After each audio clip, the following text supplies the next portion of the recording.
Bonjour à toutes et bienvenue dans cette nouvelle chronique de Livres à part dans laquelle aujourd'hui je vous présente pour la première fois je crois un album. Alors ça n'est pas un livre classique comme j'ai l'habitude de vous en présenter, c'est un énorme, un gros livre, donc c'est pour ça que je le qualifie plutôt d'album parce qu'en plus il a beaucoup d'illustrations évidemment à l'intérieur. Un album sur la robe. Alors je l'ai acheté un petit peu, j'allais dire au hasard. Je crois que c'était dans mes suggestions un peu automatiques. Donc un album de Georges Vigarello qui s'intitule La robe, une histoire culturelle du Moyen-Âge à aujourd'hui et qui a été publié aux éditions du Seuil en avril 2018. C'est un gros livre, il est lourd également, mais c'est un beau livre. Un livre comme on les aime, qu'on a envie d'avoir sur sa table basse ou quelque part dans sa maison et que l'on peut consulter de temps en temps, on peut revenir dessus. Il est très bien fait, très bien structuré, il y a beaucoup d'illustrations classiques, donc de peinture ou de gravure, ou de dessins d'enluminure même pour la période du Moyen-Âge et ça retrace vraiment l'histoire de la robe tout simplement, la robe de ce vêtement féminin, donc il n'est question que de femmes dans cet ouvrage, ce qui confirme bien tout ce que je vous dis sur cette chaîne. Voilà, le vêtement féminin par excellence et on va voir avec cette évolution culturelle, c'est ça que je trouve vraiment très intéressant dans cet album, une évolution culturelle mais aussi on voit le lien avec la politique, avec le rôle des femmes, avec la révolution également, on voit tout vraiment sous plein d'aspects différents. Et évidemment sous le côté, sous l'aspect de la mode également.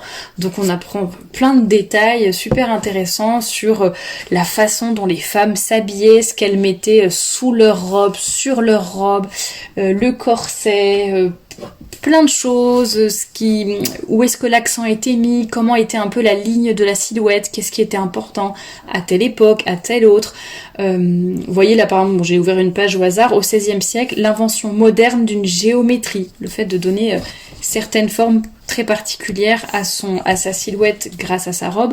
On va voir évidemment tous les moments, là par exemple je suis à la page avec George Sand, donc qui s'habillait en homme, et tout ça jusqu'à notre époque à peu près, je crois qu'il est question de 2000, on voit des défilés de mode de 2012, donc évidemment la fin du livre est beaucoup moins belle en termes vraiment purement esthétiques, et voilà, on voit vraiment, il y a 2-3 images de défilés de mode tout à fait moderne, ou d'images de magazines des années 2000 ou des années 80, un peu la mode des hippies également. Donc voilà, il y a des choses un peu moins jolies, mais globalement c'est un très beau livre, un très bel album, et j'ai trouvé que l'équilibre était assez bien fait entre le texte et les images. Ça peut paraître bête à dire, mais je ne savais pas du tout à quoi m'attendre en le recevant. Et en fait, il y a certains albums qui sont un peu mal faits, il y a du texte partout, des petits paragraphes ou des petits encadrés un peu partout, on ne sait pas où on en est quand on le lit, il n'y a pas forcément de suite vraiment logique, etc.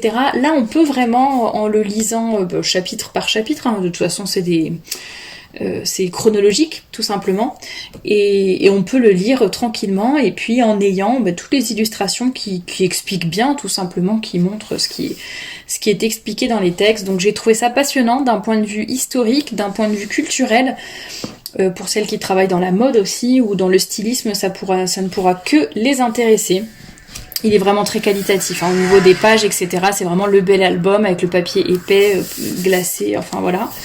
J'ai vraiment beaucoup apprécié cette idée d'avoir des anciennes gravures, des peintures assez connues. Vous voyez Madame Récamier au Louvre de Jacques-Louis David par exemple, c'est la page que je viens d'ouvrir.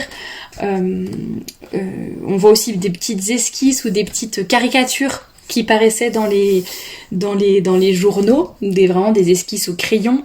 Vous voyez là, j'en suis page 124, l'almanach de l'illustration, et on voit des petits dessins un peu humoristiques et sur telle ou telle robe un peu particulière à l'époque donnée. Vraiment j'ai trouvé ça intéressant, et sur le point de vue, enfin plutôt sur le fond des choses, vous connaissez mon point de vue sur la robe, la jupe, le pantalon, et si vous ne le connaissez pas, eh bien allez voir ou écouter les podcasts de la chaîne, ou aller lire les articles du blog. Mais là vraiment c'est flagrant de la façon dont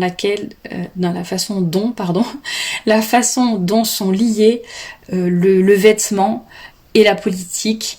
Le vêtement et vraiment ce côté, ce qui se passe dans la société est reflété dans le vêtement et vice versa. Et puis quand on veut pousser une idée politique, eh bien on fait déjà des changements d'un point de vue vestimentaire, et ça s'est vu notamment au moment de la Révolution française. Donc tout ce chapitre est vraiment très intéressant. Je vous avais parlé de ce lien historique, enfin de ce lien vraiment étroit, notamment quand je vous ai présenté le livre de Christine Bard qui s'intitule Une histoire politique du pantalon. Si vous n'avez pas lu ce livre qui est au format poche et que j'avais présenté en détail dans une chronique, déjà allez écouter la chronique, vous comprendrez de quoi je parle, et vraiment allez vous procurer ce livre, vous allez comprendre énormément de choses. Alors cet album n'a pas la même vocation de recherche aussi profonde, etc. Et d'ailleurs le livre de Christine Bard voit vraiment les choses très politiquement et déjà du point de vue du pantalon, donc ça n'est pas la même chose que de présenter l'évolution de la robe d'un point de vue de la mode, même si on voit également un peu des connexions politiques, etc. Mais ça n'est pas du tout la même façon d'aborder les choses, et le livre de Christine Bard est beaucoup plus complet. Mais même dans ce livre qui a vocation, donc cet album que je vous présente aujourd'hui, de Georges Vigarello, qui a vraiment vocation à être un livre pour moi plutôt de mode, quoi. C'est un peu pour voir l'évolution, et puis bon, évidemment ils sont obligés de donner un peu l'explication de certaines évolutions. Et bien même en restant vraiment à la surface, on voit déjà plein de choses très intéressantes, et la libération de la femme, notamment après la guerre, qu'est-ce qu'elle cherche, ce qu'elle cherche à attirer avec sa silhouette, avec le dénuement. Il est question évidemment du dénuement, des robes qui sont de plus en plus transparentes, de plus en plus courtes, mais à cette époque c'était pas tellement le court, c'était vraiment plutôt les étoffes très légères, donc soit qui étaient transparentes, soit qui dévoilaient vraiment toutes les formes. Voilà, cette libération d'après-guerre. Bon, on voit également beaucoup de choses intéressantes au niveau de la Révolution. Il parle également de la connexion avec la danse. C'est à ce moment-là que, donc, bon là je parle de l'époque fin 18e, on voit vraiment l'apparition de la valse, notamment, ils en parlent, et il y a des gravures. Voilà, on voit l'évolution du vêtement par rapport aussi à cette évolution dans la société, et on voit vraiment toutes les connexions. Il parle d'Olympe de Gouges notamment. On comprend mieux l'évolution de ce vêtement, pourquoi on en est arrivé là à l'heure actuelle. Et moi, ça ne fait que me conforter dans mon idée du rôle très très très important du vêtement que nous portons, qui est vraiment comme un uniforme, qui a une signification, qui a un sens, que nous le voulions ou non, d'ailleurs, qu'on en soit conscient ou pas. Parce qu'il y en a beaucoup qui me disent oui mais attends, moi je porte le pantalon, mais c'est pas parce que je suis féministe, ou c'est pas parce que je suis révolutionnaire, ou... Ben oui, mais en fait ce que vous portez a une histoire aussi, et même si à notre époque on a peut-être perdu le sens des choses, ou alors tout est presque acquis, donc on ne se souvient plus de tous ces combats et de leur signification, mais en tout cas ce que nous faisons a un sens, doit en avoir un, et maintenant que vous êtes au courant, si vous écoutez mes podcasts, eh bien vous ne pourrez plus revenir en arrière. En tout cas, voilà, pour les personnes qui aiment les beaux albums, les beaux ouvrages, je vous le conseille. C'était vraiment, oui, c'était un petit peu ma lecture du dimanche, ou ma lecture quand je voulais vraiment me détendre. Voilà, je trouvais ça vraiment intéressant, puis finalement j'ai appris beaucoup de choses en pensant que ça serait un ouvrage de détente. Je me suis formée en même temps, donc je vous le conseille. Donc paru aux éditions du Seuil en 2018, il coûte 39€, en tout cas la version que j'ai sous les yeux. Il s'appelle donc La robe, une histoire culturelle du Moyen-Âge à aujourd'hui, paru aux éditions du Seuil, et je vais quand même vous lire la 4e de couverture pour que vous sachiez peut-être un peu plus à quoi vous attendre. Et le format, je n'en ai pas parlé, mais il me semble que c'est un format carré, je dirais que c'est à peu près 30 cm sur 30 cm, quelque chose comme ça.